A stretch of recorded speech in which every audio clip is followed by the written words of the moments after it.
That's what being a boss is. You steer the ship the best way you know. Tony's the motherfucking one who calls the shots. But that doesn't mean he always makes the right calls. In this video, I'm going to discuss what I see as Tony's worst decisions and why. Bonpensiero. What about him? He's wired for sound. What? I got it from a good source I thought you should know. Doesn't make any sense. Yeah, it does, Tom, if you take the blinders off. That's the difference between Puss and the others. Him you loved. And unfortunately, that brought about a lot of denial from Tony. Be moving on age no more, Puss. It's too risky. And it ended up producing a whole other year's worth of information that was used to almost successfully indict him. You gotta relax. I'm gonna take it easy a little. Things are happening, Tony. What kind of things? Things. Like Tony said to Makazian, I don't just like him, I love him.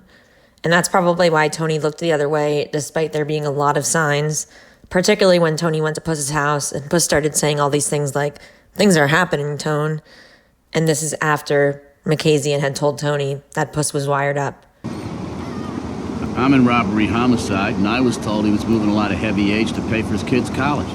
But it's hard to be objective when it's one of your best friends.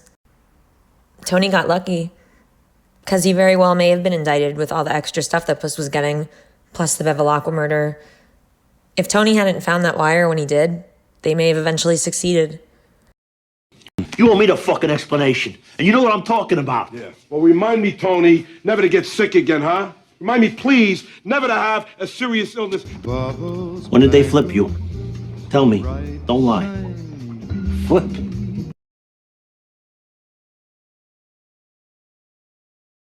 I think it was Tony's ego that influenced his decision to choose Gigi over Ralph as captain in Season 3, Episode 4, Employee of the Month. I'm putting a friend in over there as captain.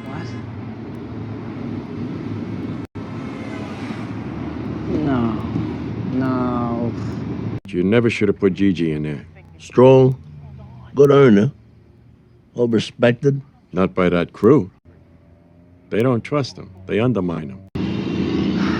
Fucking Gigi, are you shitting me? To them, he's a gibbeline coming over to butt in. You got some bad tendencies, Ralphie, and I sympathize, because I got them too. The bottom line speaks loudest. I'm earning my ass off for you. It's my decision. It's not that what Tony said wasn't true regarding Ralph's decision-making and impulsive behavior, but like they say, you're only as good as your last envelope. And Ralph sure brought in a hell of a lot of fat envelopes. I suppose we could extend this decision to pass Ralph over to Tony's decision to kill Ralph as a whole. Ralph was one of his captains at that point, but I think I'll save that for a separate video.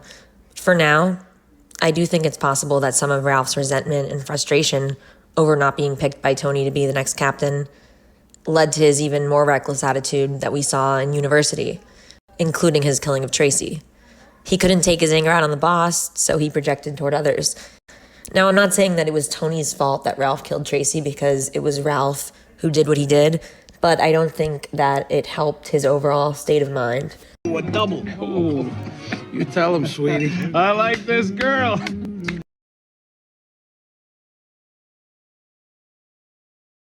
As we know, Tony and Carmela separate after a huge blow-up in the Season 4 finale when Irina calls the Soprano home and talks to Carmela about what Tony had been up to recently. Let's review it very quickly. Tony learns that Assemblyman Zellman is seeing Irina, so one night, Tony makes a surprise visit to Zellman's, where Irina is staying, and he beats the crap out of Zellman with a belt. Because of this, Irina and Zellman end up breaking up because Zellman's humiliated and he can't perform. So Irina's not a happy woman.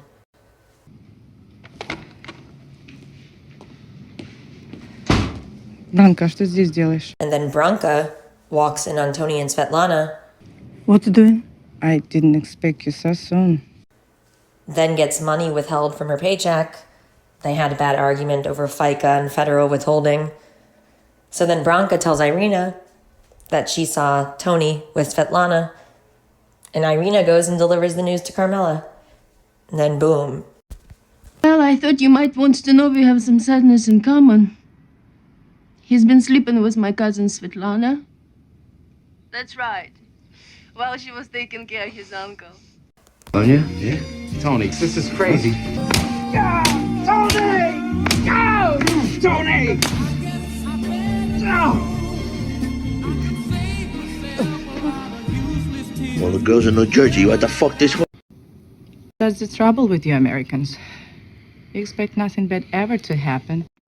You have everything, and still you complain. You got too much time to think about yourselves. Svetlana saying, you all are never happy, you have too much time to think about yourselves.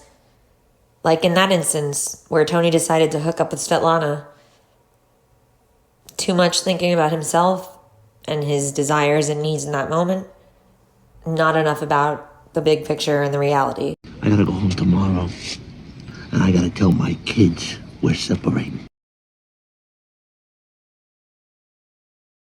Tony has two families, and when there are people who overlap and are in both families, Tony tends to show a little more leniency and perhaps you could call it nepotism. Put me in, coach. All right, we got the casino on Bloomfield Avenue above the hardware store. That's mine? Yeah.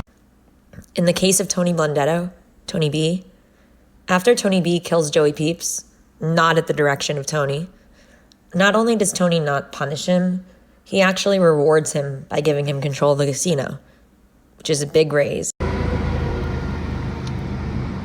lot of fucking money there. And I'll see what I can do about getting you straightened out. Opening up the books for you. Because of Tony B's own personal connections, he couldn't stay out of the ongoing Lupertazzi violence and sought revenge against Phil and Billy Leotardo for killing Angelo, thereby taking out a made guy's brother, trying to kill Phil as well, and forcing Tony to have to go against Phil Leotardo again and get more involved in all that shit. We know Tony's own guys weren't happy with him.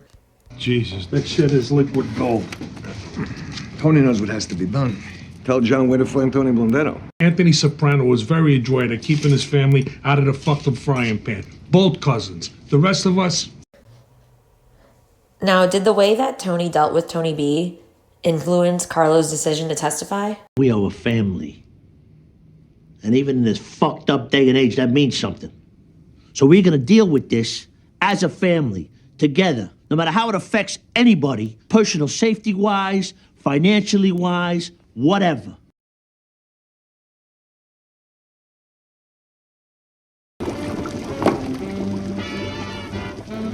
He's Knucklehead Smith, that's how he's doing.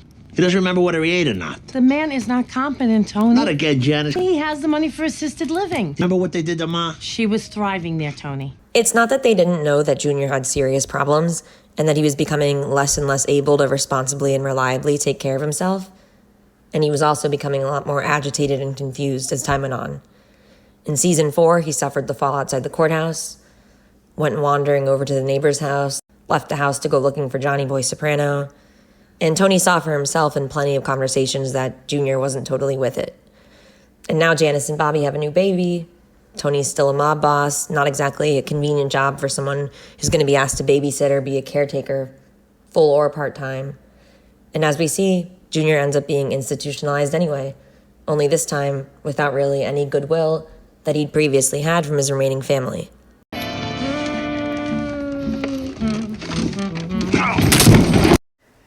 That's all for now.